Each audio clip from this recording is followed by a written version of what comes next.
দুই বাংলায় বেশ ভালোই ঠান্ডা পড়েছে আর আশা করি আপনারা প্রত্যেকেই এই ঠান্ডাকে উপভোগ করছেন। তবে এই ঠান্ডার মধ্যে যদি কিছু গরম গরম নিউজ আপনাদের দিই তাহলে কিন্তু আপনারা আরও উপভোগ করবেন। আমি সুমন গ্যাজেটস বাংলা থেকে নিয়ে এসেছি বেশ কিছু এক্সাইটিং টেক নিউজ, যা দেখার পর এটা গ্যারান্টি আপনার ঘুম উড়ে যাবে। আর অবশ্যই কিছু এক্সাইটিং নিউজ থাকছে। আজকের প্রথম নিউজটা স্টার্ট করব কাকে দিয়ে? রেডমিকে দিয়ে, কারণ রেডমি ছাড়া সব নিউজ বেকার, তাই তো রেডমির কে সিরিজ আমরা প্রত্যেকেই জানি যে কে সিরিজ বেশ কিছুদিন হলো তারা লঞ্চ করছে না, তবে চলে আসছে কে সিরিজের বেশ কয়েকটি স্মার্টফোন। চলুন দেখে নিই। তো রেডমির পক্ষ থেকে 3টে কে সিরিজের স্মার্টফোন আসছে এবং সেগুলি যথারীতি রেডমি K50, K50 Pro আর K50 Pro Plus। তবে আপনাকে বললাম না, আপনার খুব ভালো লাগবে এবং বেশ গরম অনুভব করবেন, সেটা হলো রেডমি K50 গেমিং এডিশন। এবং এই যে স্মার্টফোনগুলো, এই স্মার্টফোনের 4টি স্মার্টফোন 4টে ডিফারেন্ট কাইন্ড অফ প্রসেসর দিয়ে আসবে।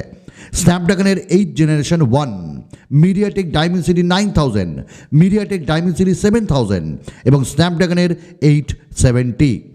রেডমি K50 কিন্তু 12X নামে কোথায় আসতে পারে? ভারতে এবং বাংলাদেশে। এবং প্রত্যেকটি স্মার্টফোনেই আমরা পেয়ে যাব super AMOLED high refresh rate display. Touch sampling রেটও দারুণ থাকবে, গ্লাস ডিজাইন, গ্লাস বডি এবং তার সাথে বেজেলসগুলো একদমই থাকবে না ডিসপ্লেতে। ব্যাটারিও ভালো হবে, ফাস্ট চার্জিং থাকবে আর ক্যামেরা 108। তো খুব তাড়াতাড়ি লঞ্চ হবে দুই বাংলায় রেডমির পক্ষ থেকে রেডমি K50 সিরিজ। মন চাই ওয়ানপ্লাসের স্মার্টফোন কিনতে, কিন্তু এই প্রাণ আর চায় না। কেন চায় না? কারণ ওয়ানপ্লাস যা করছে সেগুলো ভালো করছে না। কখনো ব্লাস্ট বা কখনো ডিসপ্লে ক্র্যাক, এরকম বেশ কিছু আমরা জিনিস ইতিমধ্যেই দেখেছি, সম্মুখীন হয়েছি বেশ কিছু বাগসের। তবে আশা করি ওয়ানপ্লাস তাদের আপকামিং 10 সিরিজে এরকম ভুলটা আর করবে না। তো ওয়ানপ্লাসের পক্ষ থেকে 10 Pro এই ফোনটি আসছে, তবে এটার ক্যামেরা সেটআপ এক্স্যাক্টলি সেটা 9 Proর মতন। তাই বন্ধুরা, তোমরা যদি কেউ 9 সিরিজ নিতে চাও এখন নিও না, অবশ্যই 10 সিরিজের জন্য ওয়েট করো। OnePlus 10 Pro তার স্পেসিফিকেশনসও চলে এসছে। 6.7 ইঞ্চেসের QHD plus 120Hz LTPO AMOLED display, Qualcomm স্ন্যাপড্রাগনের 8th Generation 1, 48 মেগাপিক্সেলের সনি IMX 789 সেন্সার, 50 মেগাপিক্সেলের একটা আল্ট্রা ওয়াইড লেন্স, বাট যেটা ভালো লাগবে IMX 766 সনির সেন্সার এবং তার সঙ্গে 8 মেগাপিক্সেলের telephoto lens, 3.3x optical zoom, 32 মেগাপিক্সেলের selfie camera, maybe Sony IMX 709, 5000 mAh battery আর 125 ওয়াটের ফাস্ট চার্জার। দেখতে পুরো মাখন এবং বেজেললেস ডিসপ্লে, সব কিছু নিয়ে OnePlus 10 Pro এবার কিন্তু মাতাবে গোটা দুনিয়া। আশা করছি বাগস রাখবে না আর তাদের কোয়ালিটি অবশ্যই যেমন আগে ছিল তেমনটাই থাকবে। তবে OnePlus 10 Pro সত্যি করে একটি ভালো দামে এবং খুব সুন্দর স্পেক্সের সাথে আসছে এবং দেখতেও খুব সুন্দর লাগছে। অ্যাটলিস্ট পেছনের যে ক্যামেরা ডিজাইন, ক্যামেরা মডিউল, সেটা কিন্তু একদমই মন মাতানো। ওপো কিলিবো, আরে ওপোর স্মার্টফোন আমি জীবনে কোনোদিন ইউজ করিনি, তবে আপনারা করেন তা তো না। তবে আপনারা যেটা আজকাল করছেন, আচ্ছা করে দিন স্পেসিফিকেশান। এই কী স্পেসিফিকেশান? সবার সাবস্ক্রাইব করে দিন। আর আপনারা লাইক কমেন্টস তো করেনি, তবে গ্যাজেটস বাংলা ফ্যামিলি এই ফেসবুক পেজে না এলে অনেক কিছু মিস করবেন। ভিডিওর ডেসক্রিপশনে লিঙ্ক দেওয়া থাকলো। তো ওপো রেনো 6-এর পর আমরা ওপো রেনো 7 সিরিজ পাবো এবং সবথেকে একটা সস্তার রেনো SE, এইরকম বেশ কিছু স্মার্টফোন।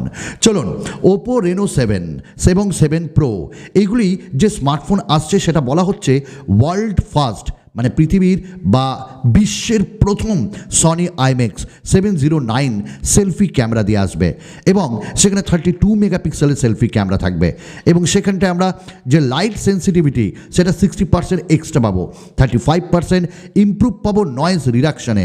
তাছাড়াও আমরা এখানে অ্যামোলেড ডিসপ্লে পাবো, হাই রিফ্রেশ রেট পাবো এবং ওপো রেনো 7 SE এই স্মার্টফোনটাও পাবো। আর ওই লাইটিং ফাইটিংটা আমার খুব ভালো লেগেছে, যেমন পোকো F3 GTতে পেয়েছিলাম গোল গোল, এবার স্কোয়ারে, এবং স্কোয়ারে লাইট জ্বলবে, সেটা হলো নোটিফিকেশান লাইট। মানে কোম্পানিগুলো নোটিফিকেশান লাইটটা একদম বাদই দিয়েছিল, তাই তো সমর? বলো না কেন কিছু, কিন্তু আবার এগুলো আসছে। এবং প্রসেসরও কোয়ালকম স্ন্যাপড্রাগনের 8 জেনারেশন 1 এগুলো থাকবে এবং সব মিলিয়ে হ্যাঁ দাম তো বেশি হবেই, তবে দেখা যাক রেনো 7 সিরিজ কত তাড়াতাড়ি আসছে। আমরা জানি জানুয়ারিতে আমরা পেয়ে যাব। কোয়ালকম স্ন্যাপড্রাগনের যে আপগ্রেড প্রসেসর এবং যেটা লঞ্চ হচ্ছে সেটা আপনারা প্রত্যেকেই জানেন যে স্ন্যাপড্রাগনের 8 জেনারেশনের 898, যেটা কিনা নাম দেওয়া হচ্ছে 8 জেনারেশন 1 এবং এটা কনফার্ম হয়েছে কোয়ালকমের পক্ষ থেকে। আর কোয়ালকম এবং স্ন্যাপড্রাগন প্রত্যেকেই সেপারেট ব্র্যান্ডস এটা বলছে। তাহলে সেপারেট ব্র্যান্ডস হলে আমাদের ভালো না খারাপ, দেখা যাক দামটা কমে কিনা। ইনফিনিক্স খুব তাড়াতাড়ি নোট সিরিজের অন্তর্গত দুটি স্মার্টফোন আনছে, নোট 11 এবং নোট 11 প্রো। তবে আমরা এর ডেডিকেটেড ভিডিও খুব তাড়াতাড়ি আনছি। তবে নোট 11 এবং 11 প্রো এই দুটি স্মার্টফোনে আমরা AMOLED display, high refresh rate display, design ঠিকঠাক, প্রসেসর ঠিকঠাক, ক্যামেরা ঠিকঠাক, অনেক কিছুই পাবো। তবে কী পাবো ওটা বেশ কিছুদিনের মধ্যেই ভিডিওটা আসছে। তো ইনফিনিক্স নোট 11 এবং 11 প্রো আমরা ডিসেম্বরের মধ্যেই পেয়ে যাব এবং ভালো ব্যাটারি দেওয়া হবে 5000 mAh এবং 64, 50 মেগাপিক্সেল এইরকম ক্যামেরাও থাকবে এবং তার সাথে টেলিফোটো একটা গন্ধ। যাই হোক, সব মিলিয়ে আসছে এই দুটি স্মার্টফোন আপনার বাজেটের মধ্যেই। তবে কবে লঞ্চ হচ্ছে এবং কত দামে ওটা আগামী ভিডিওতে আপনারা জেনে যাবেন খুব তাড়াতাড়ি। Redmi 10 2022 এই স্মার্টফোনটা আসছে এবং বেশ কিছু জায়গায় আপনি ইমপ্রুভমেন্টও পাবেন। 2022 মানে বেশ কিছু এক্সট্রা জিনিস, তবে ক্যামেরাতে আপনি এক্সট্রা কিছু পাবেন না। তবে যেটা পাবেন সেটা হলো পারফরমেন্সে, যেটা পাবেন সেটা হলো অ্যামোলেড ডিসপ্লে এবং তাতেও কিছু টুইক। রেডমি 10 2022 এশিয়ান লঞ্চ এখন খুব আসন্ন এবং এটি ইন্দোনেশিয়ান টেলিকমস যে ওয়েবসাইট সেখানেও কিন্তু এটা দেখা গেছে এবং এর যে সার্টিফিকেশন সেটাও হয়ে গেছে, আমরা মডেল নাম্বারও পেয়ে গেছি। এবং এর থেকেও বড় ব্যাপার, রেডমি 10 2022 বেশ কম দামে আসবে, সুপার অ্যামোলেড ডিসপ্লে থাকবে, ভালো ডিজাইন, ভালো বিল্ড কোয়ালিটি, প্রসেসরও ঠিকঠাক এবং ক্যামেরাও আমরা খুব ইমপ্রুভমেন্ট না পেলেও ভালো অপটিমাইজেশনের সঙ্গে আসবে।